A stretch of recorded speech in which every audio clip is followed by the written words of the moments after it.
tenho mais duas. E aqui tenho duas que já está com cola. Alguém escreveu, mas não levou embora. Então tá aqui.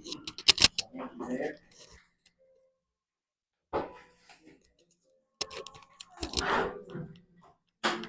Outra coisa que eu esqueci de pegar. Mais um pouco. Não.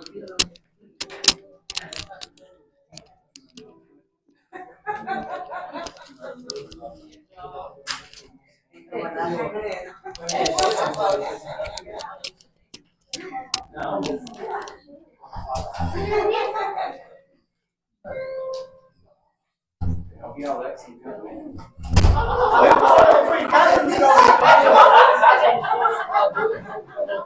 Foi na minha sopa.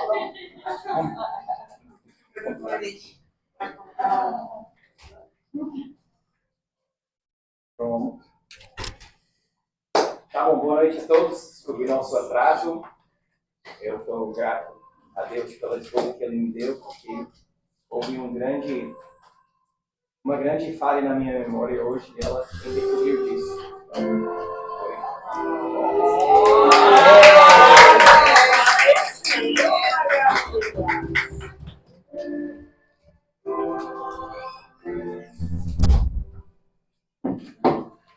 Tá bom, obrigado, Alex.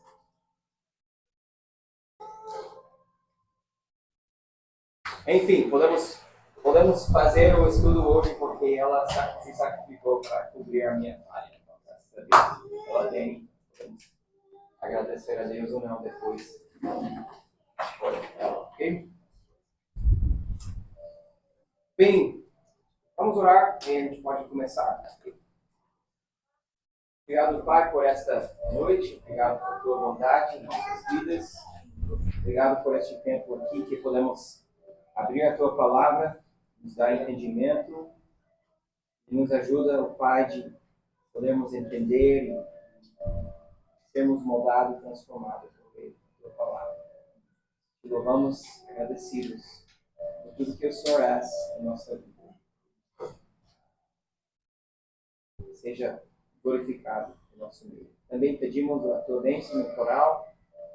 Obrigado por cada um que está se esforçando por este trabalho, a apresentação que vai ter na Páscoa, que o Senhor esteja abençoando eles, também usando eles para a tua glória. Agradecer em nome de Cristo. Amém. Para quem não conhece, os amigos aqui, Deus e Jane, já congregávamos juntos lá na Redenção, também Cris e Juliana, e Vini. Demais. Bem-vindos. Essa turma, essa galera aqui, é nóis.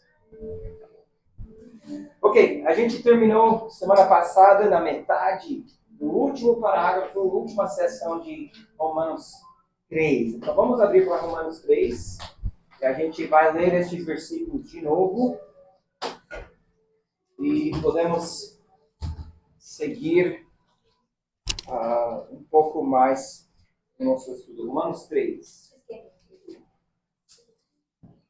Meu amor, tudo bem, pastor, descer para pegar a Bíblia? Aqui, ó. Quem precisa? Bíblia? Você quer lá embaixo? Aqui.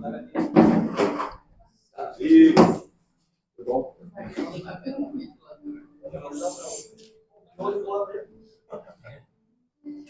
Pronto. Romanos 3, versículo 21, ok?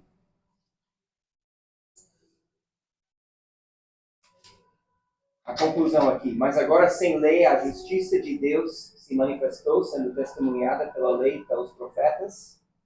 É a justiça de Deus mediante a fé em Jesus Cristo, para todos e sobre todos os que creem, porque não há distinção, pois todos pecaram e carecem da glória de Deus, sendo justificados gratuitamente por sua graça, mediante a redenção que há em Cristo Jesus, a quem Deus apresentou como propiciação no seu sangue, mediante a fé. Deus fez isso para manifestar a sua justiça, por ter ele, na sua tolerância, deixado impunes os pecados anteriormente cometidos, tendo em vista a manifestação da sua justiça no tempo presente, a fim de que o próprio Deus seja justo e justificador daquele que tem fé em Jesus. Onde fica então, versículo 27, onde fica então o orgulho, foi totalmente excluído. Por meio de que lei? A lei das obras? Não. Pelo contrário, por meio da lei da fé. Concluímos, pois, que o ser humano é justificado pela fé, independentemente das obras da lei. Ou seria Deus apenas Deus dos judeus?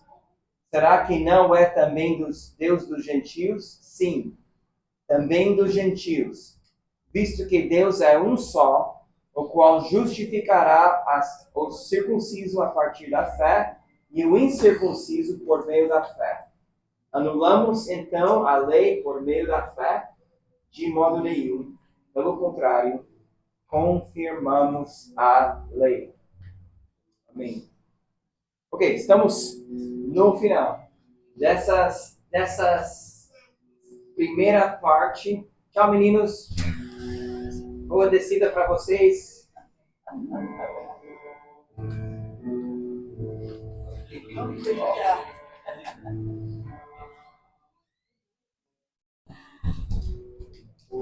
A gente está com recorde hoje à noite aqui em cima, né? Eu acho que essa sala não foi tanta gente.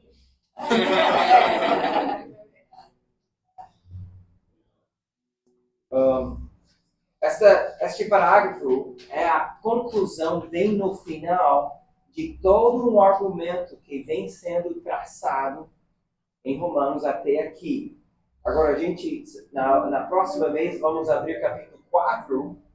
Capítulo 4, então, vai dar o apoio, o contexto histórico. Por que Paulo pode ter tanta certeza que a justiça de Deus não é revelada por meio da lei de Moisés, mas sim por meio da fé, como acabamos de ler aqui. Ele vai dar apoio bíblico do Velho Testamento para isso em capítulo 4. Okay?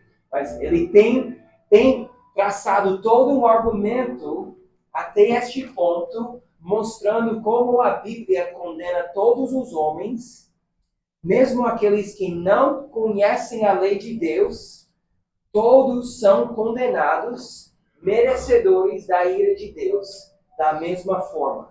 Então, este é o argumento que Paulo faz em Romanos 1:3.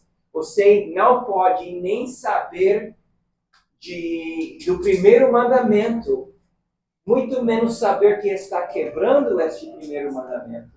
Porém, você é condenado diante de Deus da mesma forma. E,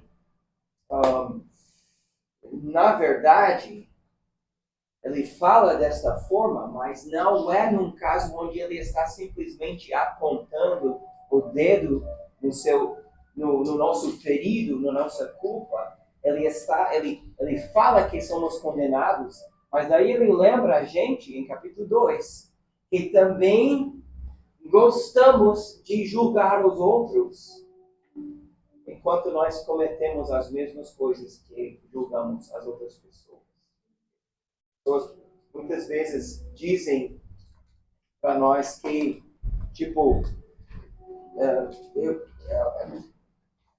vamos recomeçar. É bom, como cristãos, que nós desenvolvemos maturidade espiritual para podermos discernir questões espirituais. Às vezes, quando uma pessoa vem para mim e diz, eu tenho o dom de discernimento, normalmente o que acontece é que aquela pessoa vive julgando os outros. E muitas vezes este dom de discernimento tem que ser aplicado a si mesmo. E Paulo fala assim, em Romanos 2, você que julga o outro, acha superior, melhor do que o outro, porém você faz, porque você está julgando o outro em sua condenação a ele. Então ele joga todo mundo dentro deste barco, deste mesmo barco. Condenados, é impossível diante da lei justificar ou sermos retos para sermos aceitáveis a Deus. Por isso que ele vai dizer no versículo 23, todos pecarem e carecem da glória de Deus. Okay? Mas vamos então, fazendo um pequeno resumo até onde nós terminamos a semana passada. Um resumo ainda mais pequeno do que aquilo que eu acabei de dar. Ai, ai, cadê aqui?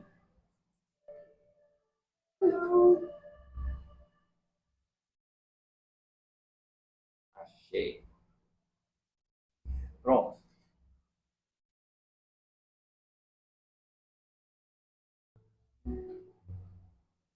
Ok. Então, nós vimos a primeira parte, algumas palavras-chave neste parágrafo. A primeira palavra que vimos semana passada, e se você está seguindo a folha, estamos aqui no finalzinho da primeira página. Okay? Está seguindo aqui. A primeira palavra-chave é a palavra todos. Okay? De fato, Paulo quer que entendamos, não importa a nossa nacionalidade, nossa etnicidade, todos estão na mesma situação diante de Deus, portanto, todos têm a mesma salvação. E daí a gente foi observando algumas coisas aqui, todos pecaram, carecem, ou seja, carecer quer dizer errar o alvo. A lei de Deus mostra a glória de Deus e nós erramos, não alcançamos esta glória, okay? E assim vai, versículos 29 a 30. Deus não é Deus de alguns somente. Ele não é um Deus tribal.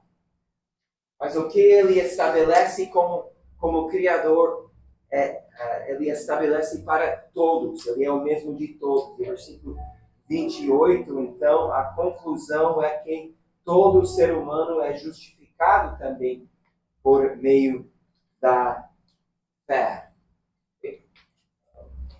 A gente parou um pouco naquela frase, talvez uma das versículos mais importantes de capítulo 2, é versículo 11, Romanos 2:11. Deus não julga com parcialidade. Ele não vai olhar e dizer, olha o filhinho do crente ali, como ele é bonzinho, então eu vou mais leve nele. Não, Deus julga com imparcialidade. Todos estão enfrentando a mesma condenação diante dele. Não há diferença. Okay? Então, nós começamos aqui também uma outra palavra-chave. A palavra todos é a primeira palavra-chave. A segunda palavra-chave é a palavra fé.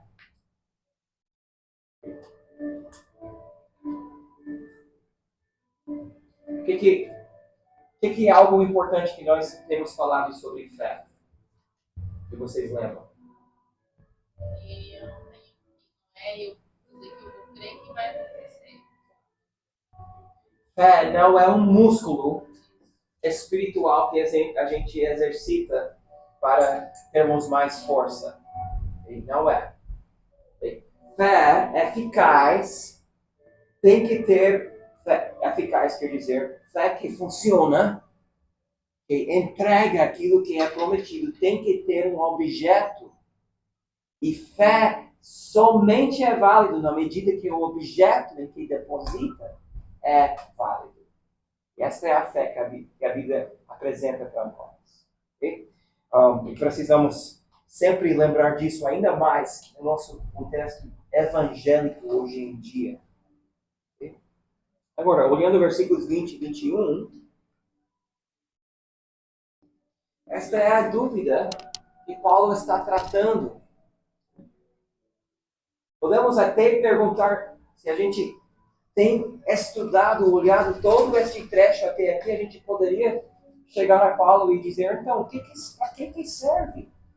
Por que Deus fez toda aquela cena, por que ele deu os 10 mandamentos, por que ele deu todo o tabernáculo e toda aquela situação do êxodo e do povo de Israel no deserto. E para que tudo isso se não é um caminho em que a gente consegue estar justificado, salvo diante de Deus? Ele tem falado que não é, quando tem, não é, quando tem, não é.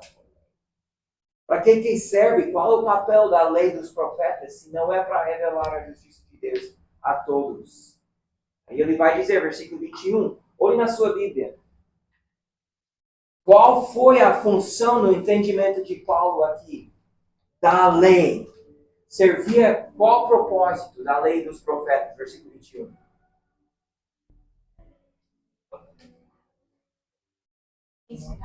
Ensinar.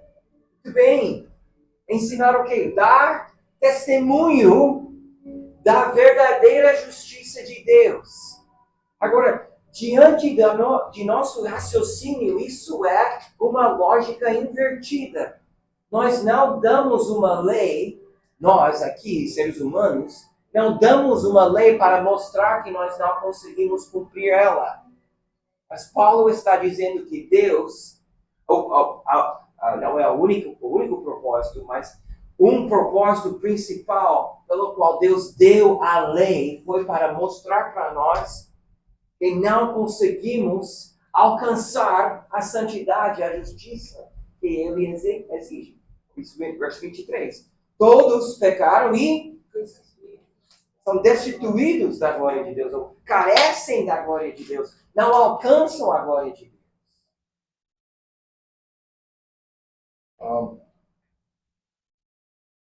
Então, este propósito da lei acaba sendo cada vez mais importante e vai crescer em importância, amados, na medida que vocês olhem para Cristo e veem Cristo cada vez mais bonito e lindo e desejável em sua vida. É estranho a gente falar assim sobre Jesus, porque não era. A gente fala assim sobre pessoas com outras conotações, quando a gente fala que aquela pessoa é bonita, é linda, é desejável.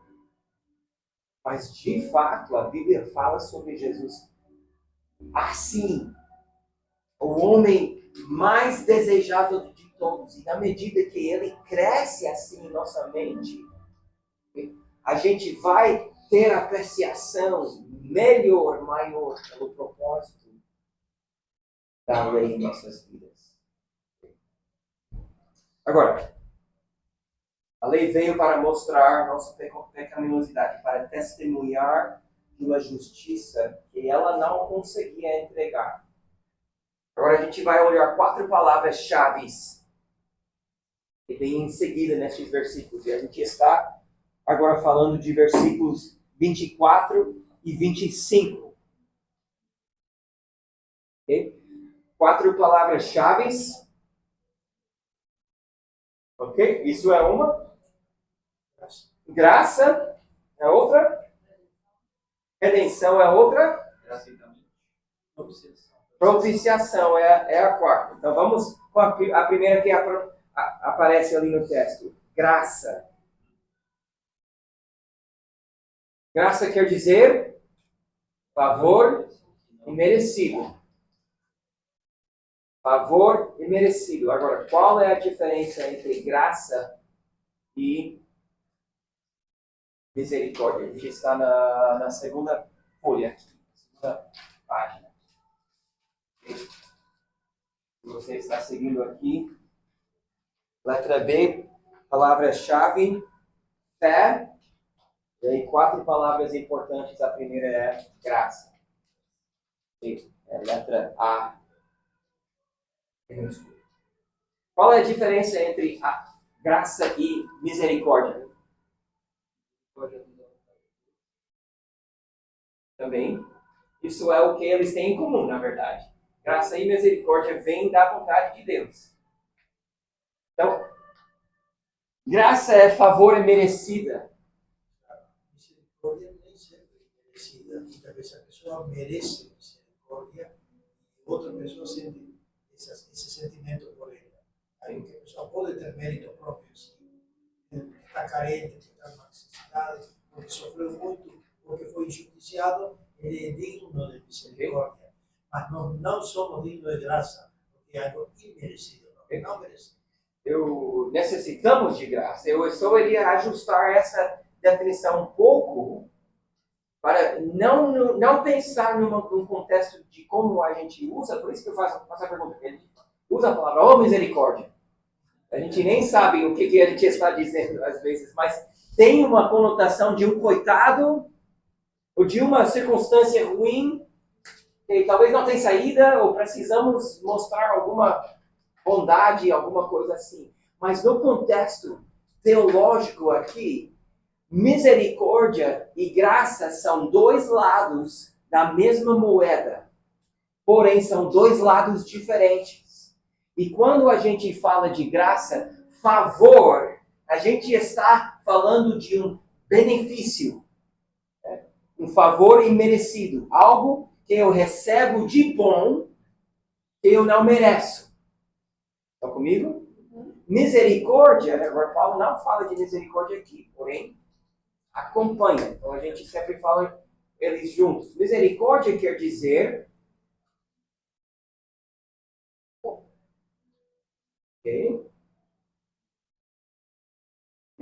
Deixa eu ver se eu escrevi alguma definição exata.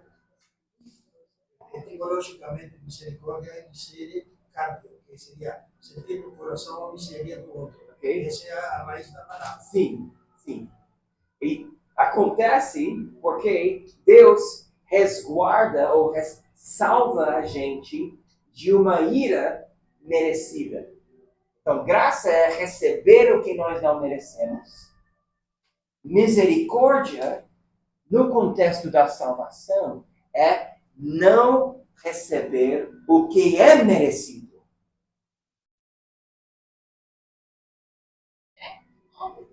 Graça é receber o que eu não mereço.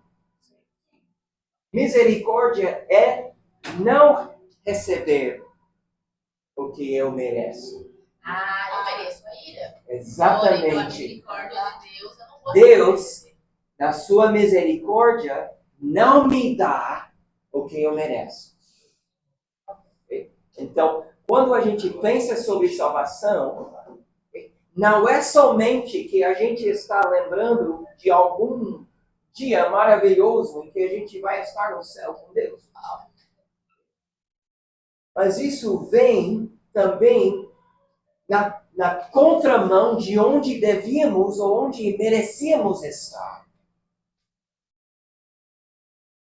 Sofrendo a ira de Deus para sempre. E, em vez disso, Ele nos dá graça. Agora, como que Paulo enfatiza essa palavra graça no versículo 24?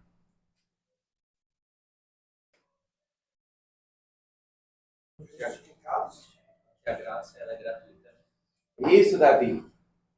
Viu? Graça já carrega essa ideia. Embora ele usa duas palavras diferentes, mas ele já carrega essa ideia de algo imerecido. Mas ele amplifica, ele dá mais cor, mais dimensão ao dizer gratuitamente pela graça. Ou seja, ele está pegando este conceito de graça, ele está botando em outra marcha para dar mais gás. É gratuitamente pela graça. É ser presenteado. O Senhor está dando, é só pegar. Aceitar. Imerecido e merecidamente. De graça, graciosamente. Graciosamente por meio da sua graça, ele fala assim. É até mesmo estranho a gente falar, quando a gente para pensar assim, usar duas palavras neste contexto assim. Por isso, Paulo fala assim. Mas é interessante porque dá a ideia de um presente. Ou seja, a salvação que Paulo está oferecendo é um presente. Até no livro da UNS diz que a graça é um presente que eu não mereço. Isso. Bom, A definição de graça presente que não merece. o filho de Once, líder de Once, isso é stop aí. Isso aí, Davi. Presenteado, mas é interessante, ok? Vocês que têm filhos, ok? Quantos de vocês gostam ou gostaram ou ainda gostam de dar um presente de Natal ou de aniversário para o seu filho? Eu não tenho.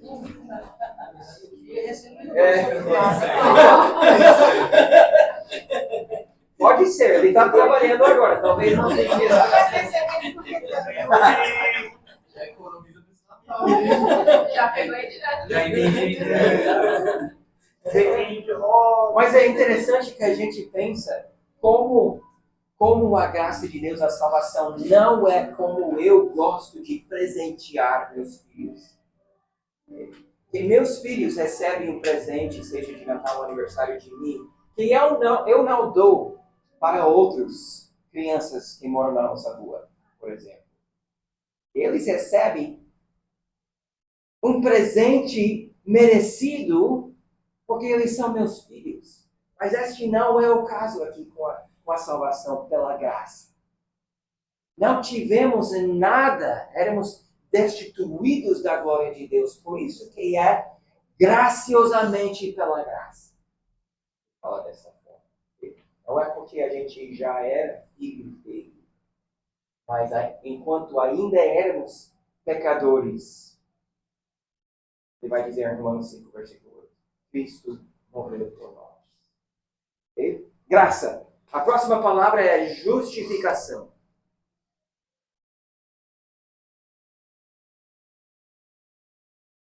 Justificação. Justificação é o ato judicial em que Deus declara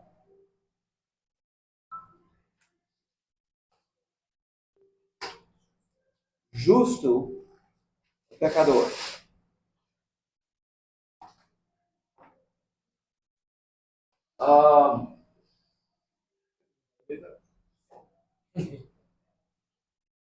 Então, a gente poderia, quando a gente fala de justificação, a gente poderia imaginar um tribunal. Um juiz naquela roupa escura que ele tem, com ela, eles sabem por que eles usam aquelas toga? Sabem por que eles usam?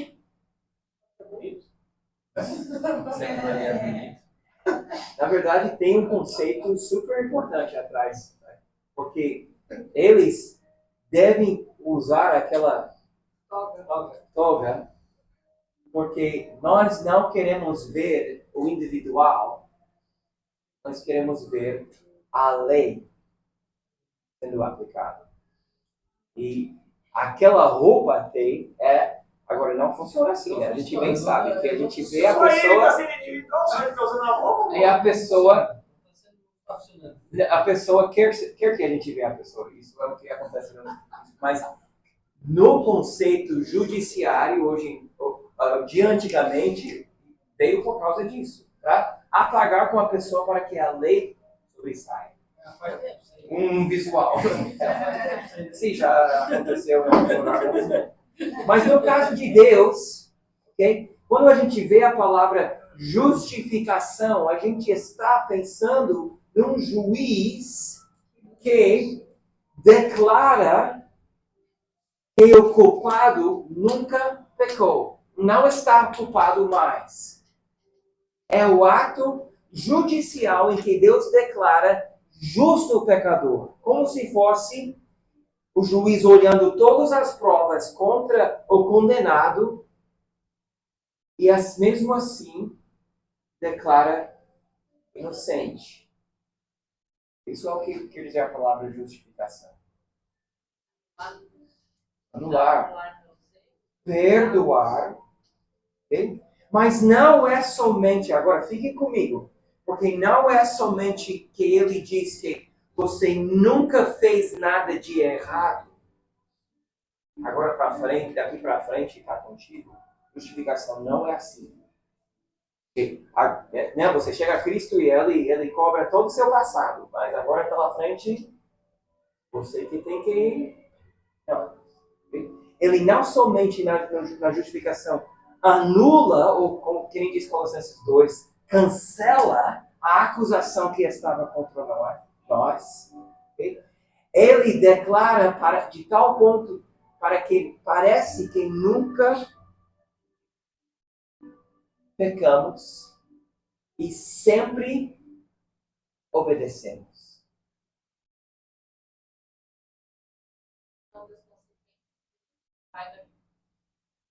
Porque é tipo assim, eu não lembro se eu li, eu pequei, ou tipo, eu tive aquele ato, fui perdoado, mas vou sofrer a consequência por ter pecado, por ter feito. Agora, por isso que eu falo, é um ato judicial. Quando um juiz declara alguém inocente, ele pode errar, o juiz. No nosso contexto, não no contexto de Deus. Ele pode errar, a pessoa é culpada do crime, mas escapou. Agora, isso é uma declaração judicial que, diante da lei, independente se a pessoa fez ou não, diante da lei não tem nenhuma penalidade que tem que sofrer mais por causa disso. Por isso que a gente fala um ato judicial. Deus não remove as consequências. Okay? Mas como se fosse diante da conta que tivemos desta lei que nos acusa. Deus diz não somente que você não pecou, mas que você também acertou todas as vezes. Isso, o conselho seria que, baseado na soberania do juiz, ele tem a sua autoridade o direito de nos declarar inocentes, mesmo sendo culpados. Mas não é que também ele passa o paninho por cima. Nossas culpas já foram pagas, nossas pendências em Cristo. Vamos Aí chegar. então ele nos declara inocente em Cristo. Isso. Vamos chegar. Isso é uma parte chave. Justificação não acontece fora de Cristo. Mas Paulo vai dizer isso. E quando a gente está lendo aqueles versículos, ele já nos sinalizou que ele está chegando neste ponto. Tem uma frase ali, chave nesta questão.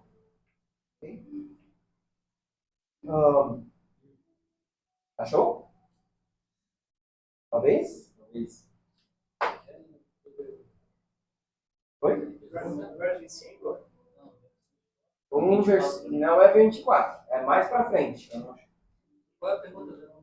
Então, qual é a indicação que Paulo dá aqui que isso não é simplesmente um juiz assim, um determinado dia declarando todo mundo livre? Pela... O que diz? Baseado na fé? Não, desculpa. Baseado em quê? Baseado na lei? Ok? Na obediência? Não é essa frase ali. Não, essa frase. Não é religião? Não, princípio Não. fé. Não é pela. Não. É lá para. Deixa eu ver aqui. Cadê? Eu sei. Versículo 26.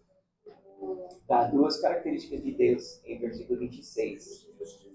Justo e justificador. A gente vai chegar neste ponto, mas eu só vou estar vinculado a esta questão. De Deus poder ser justo e o justificador. Ou seja, a gente sabe, se o juiz chegasse aqui e a gente tivesse um condenado e ele diz, não, para mim, eu estou a fim de liberar você, ele pode ser bonzinho. E aquele condenado fica bem feliz. Mas cadê a justiça? E a gente poderia chegar a Deus e dizer, cadê a justiça? Então, você é justo mesmo? Porque isso quer dizer que temos que engolir muitos pecados ruins. Mas Deus é justo e justificador. Vamos para a terceira palavra, ok? A terceira palavra é redenção. Redenção. banheiro tem aqui ou tem lá embaixo, se você prefere lá embaixo, ok? À vontade. Redenção é versículo 24. A palavra quer dizer liberto por conta do pagamento feito. Quando a gente vê esta palavra aqui, estamos lembrados, a ênfase na palavra está no preço que foi pago. Ou seja, justificação e redenção aconteceram não do nada, mas porque algo foi pago. O preço exigido foi pago. O prisioneiro é liberto ou declarado justo por causa do preço pago. O pastor Bildo falou também. Não porque salvação não é possível porque Deus amoleceu. Ele ficou assim, mole num dia e disse, não, mas esses meus filhos todos eu queria salvar. Não, ele é justo. E a lei revela esta justiça de Deus.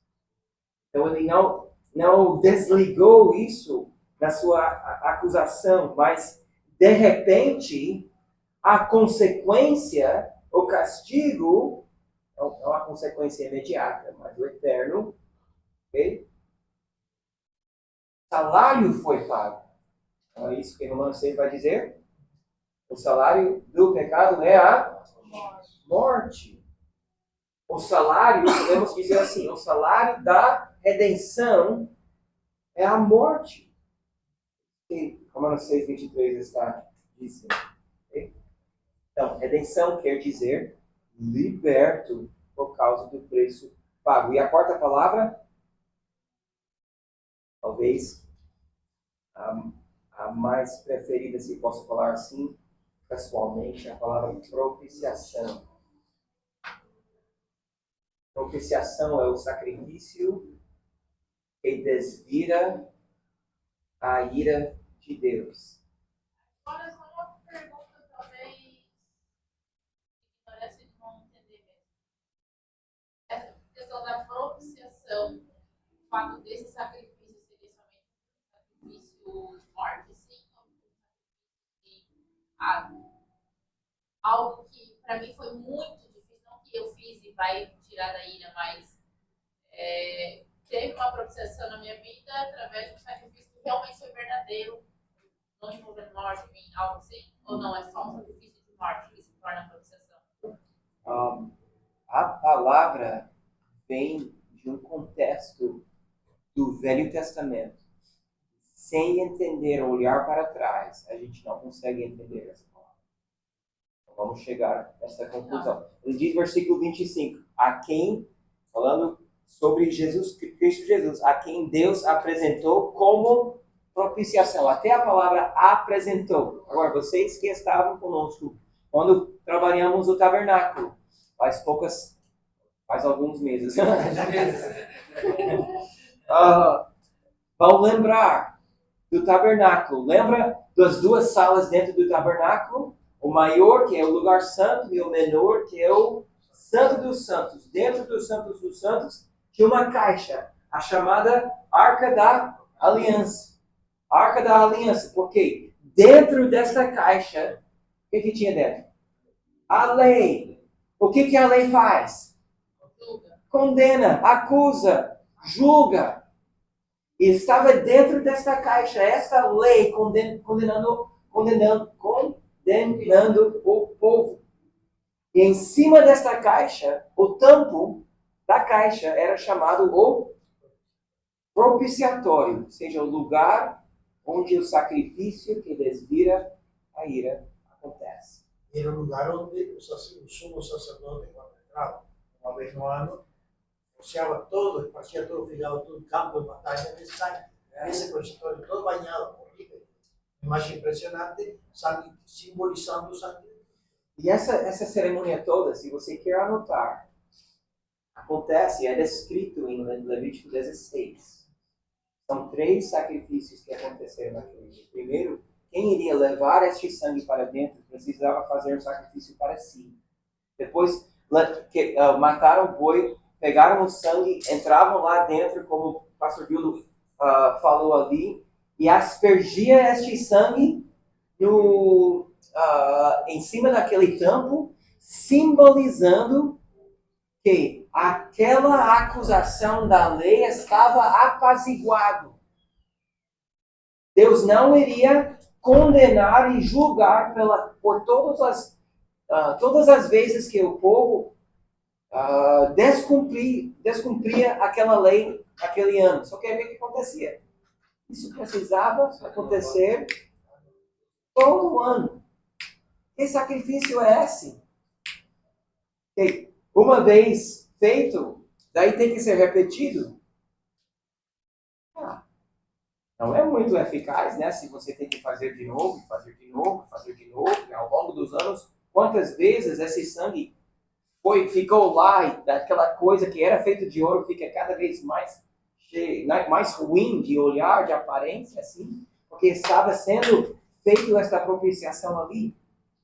Porque Deus iria como ele vai dizer em outro lugar, não vai olhar os pecados cometidos naquele momento. Mas eu falei de 3 sacrifícios, porque esse dia tinha 3. Os primeiros 2, o primeiro foi para o sacerdote, o segundo foi para levar, o terceiro nem foi morto. Lá tem um nome especial. Aí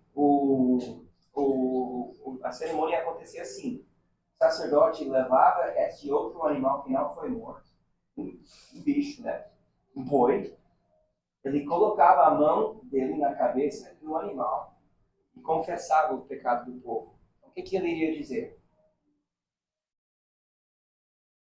O que a lei disse? Temos outros deuses diante do Senhor. Temos usado o nome do Senhor.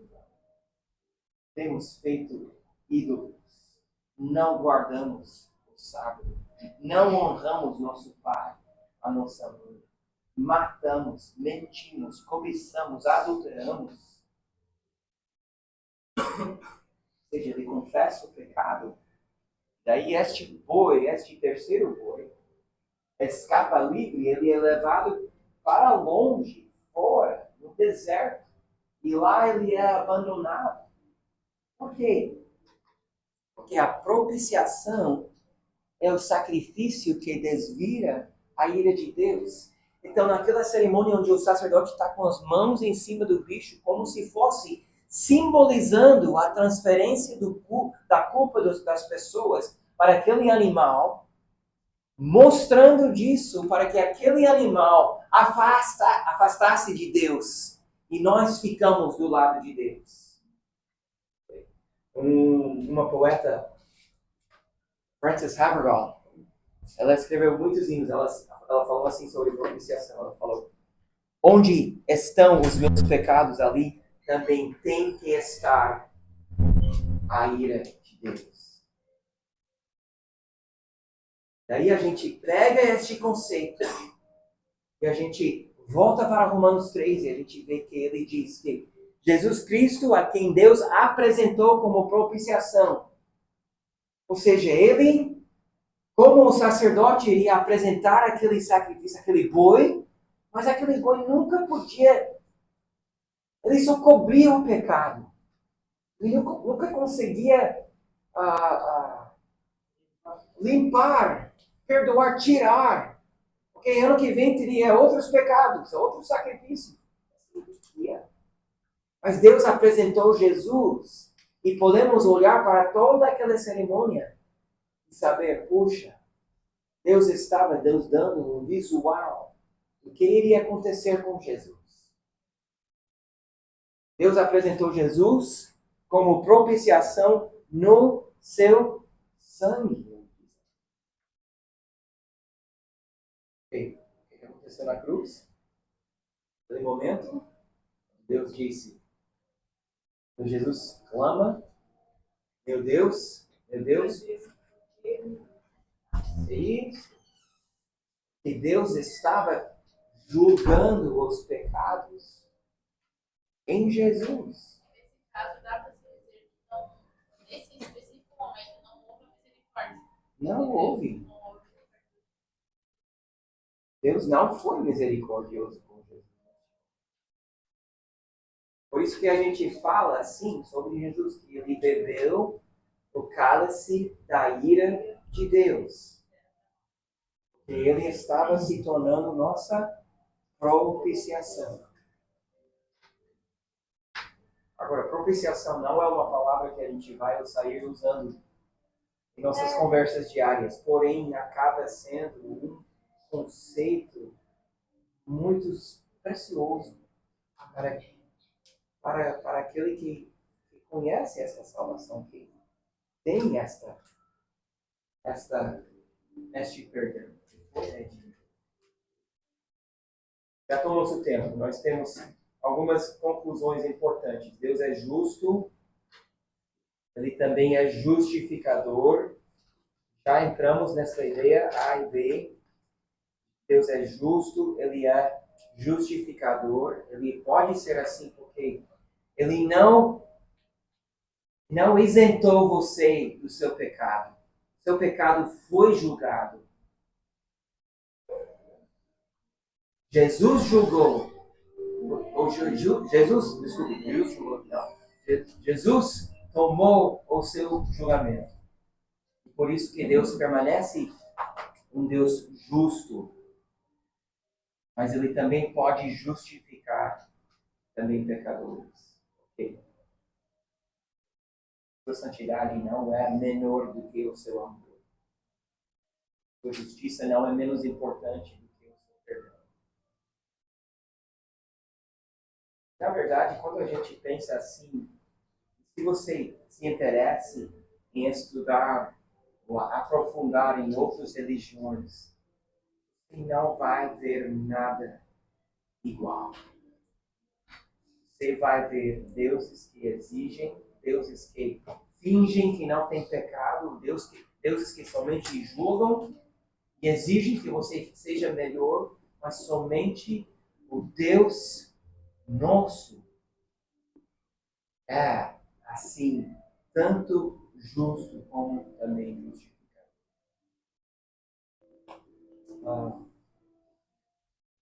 Justificação vem por meio da fé. Por isso que é esperançoso para nós. A gente não pode merecer disso. Mas vem por meio da fé. Por fim, estas 3 perguntas que a gente tem aqui na nossa folha são conclusões que talvez você queira pegar e pensar nestes versículos 27 a 31. O que esta justificação, essa salvação faz com o meu orgulho? Se nós queremos parar e fazer alguma aplicação, o que estas verdades devem produzir em nós? Paulo fala aqui no verso 27. Não existe lugar ou espaço para o orgulho na vida de um crente. O crente dizer, eu sou o cara que Deus precisava. Esta quadra toda deve nos forçar a ajoelhar e dizer, uau, não sou nada, mas Deus é grandioso conosco. Esta justificação, estas verdades todas, o que faz com o meu evangelismo? Evangelismo quer dizer aquela oportunidade de compartilhar essas boas novas com alguém. Deve incentivar ainda mais, porque Paulo não cessa até o final a dizer todos. Então, a pessoa mais dura em nossa vida, a gente apresenta este evangelho. A pessoa que parece ser mais longe de Deus, a gente oferece, porque Deus é imparcial. Então, Cristo foi crucificado para os meus pecados ruins e os pecados do meu vizinho. Eu não aguento. Então, a gente vê um incentivo ao evangelismo também. E lembrar que escapamos da justiça de Deus, ou da ira de Deus, por meio da fé. Estava refletindo sobre isso hoje. E, na verdade, amados, avancei mais um. Enfim. Como posso escapar da ira de Deus, segundo Romanos 3? Digo isso com amor por pessoas que eu creio a maioria enganadas, que acham que estão indo para o céu, mas não estão. Estão enchendo igrejas evangélicas, achando que tem Jesus, mas não estão confiando em Jesus somente. Igrejas são craques de acrescentar camadas e camadas e camadas e leis. As pessoas cumprirem, cada uma delas incentivando o nosso orgulho, achando que meu caminho para Deus está feito porque olha a minha vida, em vez de dizer, olha para Cristo. Por isso que este evangelho temos que entender e pregar fielmente. Eu temo. Eu estava terminando de ler o Peregrino. Eu estava terminando de ler o Peregrino. John Bunyan, que escreveu, ele começa a pregar assim, em vários momentos naquele livro. Você tem que trabalhar, mastigar, pensar, voltar, ler, voltar. Assim que funciona. E chega uma personagem no finalzinho. E Bunyan não é nada assim criativo nos nomes que ele dá para os personagens ali. Ele só diz como que é mesmo. E o cara que ele fala no final, o nome dele é Ignorância. Ou Ignorante. E esse cara é ignorante porque ele tem todo um visual diferente de peregrino. Você olha de fora para ele, nossa, ele está fazendo tudo, ele está no caminho, ele está aqui. Só que o cristão vai conversando com ele, questionando, perguntando e revelando que o cara está, embora parece estar no lugar certo, está com toda a sua confiança em si mesmo. E acha que ele vai chegar no final e Deus vai olhar para ele e dizer para ele, muito bem, eu consigo deixar você entrar porque você é o cara. Ele vai tirando, assim, essa confiança dele. E sabe o que ele descobriu? Que o cara, embora ele está caminhando neste caminho, ele não entrou pela porta estreita no início. E ele diz, não, mas o meu povo sempre entramos por outro caminho. E todo mundo entra por aqui. Deus não vai nos julgar porque a gente está chegando assim, ele vai falando assim.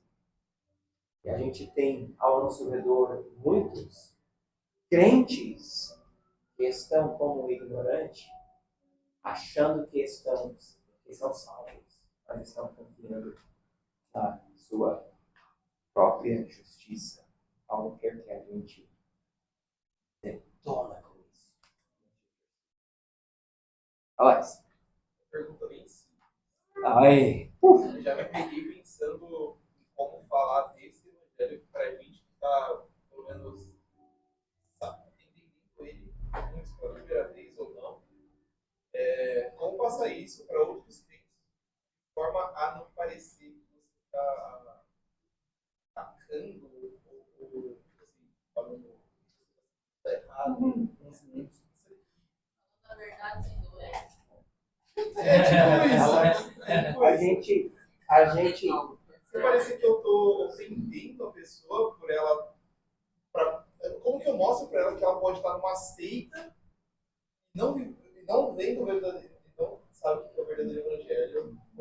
Porque para ela acredita que a igreja no fundo preto é a que vai. Ou a igreja que está mais oferta. Não é o fundo preto que vai salvar ou não. Mas quem tem fundo cinza, daí tá legal. Não, Não, Alex, a gente precisa dizer o que a Bíblia diz. E a gente, na medida que a gente fala aquilo que a palavra diz para nós, para as pessoas, em amor, ofendendo ou não, a gente está fazendo certo. O que Jesus fez também. Você convida a pessoa para ler Romanos 1:3 contigo, falar, discutir, ou ler Marcos contigo. Vai. E a pessoa pode chegar, como você nem sabe, com muitas perguntas, dúvidas, contestações. Mas a gente tem o trabalho de voltar para o texto. O que a Bíblia diz? O que a Bíblia diz? Assim Deus vai usar a palavra dele. Na igreja, Também Paulo respondeu a essa pergunta dizendo para Timóteo: leia a palavra e insta, quer seja oportuno, quer não. Corrige, repreende, solta com toda a longanimidade e doutrina, porque haverá tempo em que não suportarão a sã doutrina, pelo contrário, cercar-se-ão de mentes, segundo as suas próprias cobiças, como que se tira por ceia das ovelhas. Essa é a resposta. Prega, oportuna ou inoportuna? Eu falo o que eu ia dizer, o Alex estava dizendo. Só uma apelação nada mais, meus irmãos, acrescentar o que falou o pastor, com plena preocupação que nos preocupa a todos. Vivemos numa época e num contexto aqui no Brasil, onde as igrejas evangélicas acrescentam camadas de autossoterismo, ou seja, meritocracia própria do indivíduo para se salvar. As igrejas acrescentam tanto na parte legalista, quanto na parte litúrgica, quanto diversas coisas. Dentro desse pacote, metade ou mais, talvez, dos evangélicos do Brasil acreditam de que a salvação é comprada, foi dada pelo Senhor, mas ainda a gente precisa completar para não perdê-la. É a famosa doutrina da perseverança dos santos, uma doutrina normal das igrejas. O crente precisa, de alguma forma, ser salvo a si mesmo através das suas obras, dos seus próprios méritos. Aí você pergunta para uma pessoa: você vai para o céu se morrer hoje? Sabe, quando você aperta ele, sabe o que ele vai responder? Talvez, sei lá, só Deus sabe, porque ele não está certo a salvação. Quem não está certo a salvação não é salvo ainda. A salvação é pela fé e é certeza. A resposta dessa pergunta que todos nós temos que dar também é: eu vou para o céu sim, porque Claro, Cristo prometeu os méritos dele. Paulo falou. Bem lembrado. E a gente, por vivermos num país católico, está acostumado de dizer que são os católicos que acrescentam coisas mais. Sei, olha bem ao nosso redor, a gente vai ver outro. Eu acho que também é importante, tanto no caso que o Alex fala, que é a pessoa que acredita, que está na fé e não está, quanto com aquela pessoa que é ímpio, ter presente que a nossa missão é levar a verdade, mas a obra do convencimento do Espírito Santo. Eu lembro, no meu caso, quando o Senhor me tirou da doutrina errada, a minha amiga mais íntima da igreja, que até hoje somos muito amigas, eu comecei a falar com ela aos poucos, sobre os erros que tinha lá. Tinha coisas que ela falava, tá certo, mas tinha coisas que ela rejeitava. Aí, acho que nós temos que ter sabedoria para saber, como falou o irmão, quando apertar e quando ficar tranquilo. Porque o convencimento não é nosso. Então, nós temos que levar a verdade em amor, em respeito, sabe? Dar meu tempo é um assunto que vai de mãos dadas. Nossa pregação do Evangelho e a obra do Espírito. Mas o tempo da convicção não é nosso. Para nós corresponde ter perseverança e amor por aquelas almas que estão perdidas. E também lembrar, por exemplo, no meu caso, o Senhor me chamou quando ainda era ímpia. E muitas vezes eu virei as costas. E eu permaneci um monte de anos no erro. Então, se o Senhor teve paciência, misericórdia para mim, eu não posso fazer diferente, sabe? Porque não, é mentira que eu vou falar com uma pessoa hoje e amanhã ela vai me ligar, está tudo certo, cambiou tudo. Não é assim. Amém. Amém. Obrigado pelo testemunho. E a gente ora também, né? Claro, Estava lembrando do pedido de oração pelos fundamental. seus netos. Fundamental. A gente ora, porque Deus é poderoso para salvar. O Evangelho é o poder de Deus para a salvação. Vamos orar então, e daí a gente termina para hoje. Aqui, obrigado a todos pela presença hoje. Ela ficou um pouco quente agora, então, pelo menos eu. Será esperado. Obrigado. Oremos. Deus e Pai, obrigado mais uma vez por esta noite. Obrigado por tua palavra. Obrigado por este trecho de Romanos que tanto nos ensina. Desejamos, Pai, entender, podemos apreciar, podemos comunicar essas verdades bem para as pessoas, mas em primeiro momento, não de forma orgulhosa, mas humildemente, sabendo que a graça de Deus primeiro nos alcançou. Nós queremos que outras pessoas experimentem aquilo que temos experimentado. Obrigado, Pai, por tua graça em nossas vidas. Obrigado por Jesus Cristo, nosso Salvador, nosso Redentor. Nós desejamos honrá-lo, glorificá-lo todos os dias da nossa vida. Oramos. Amém. Ah,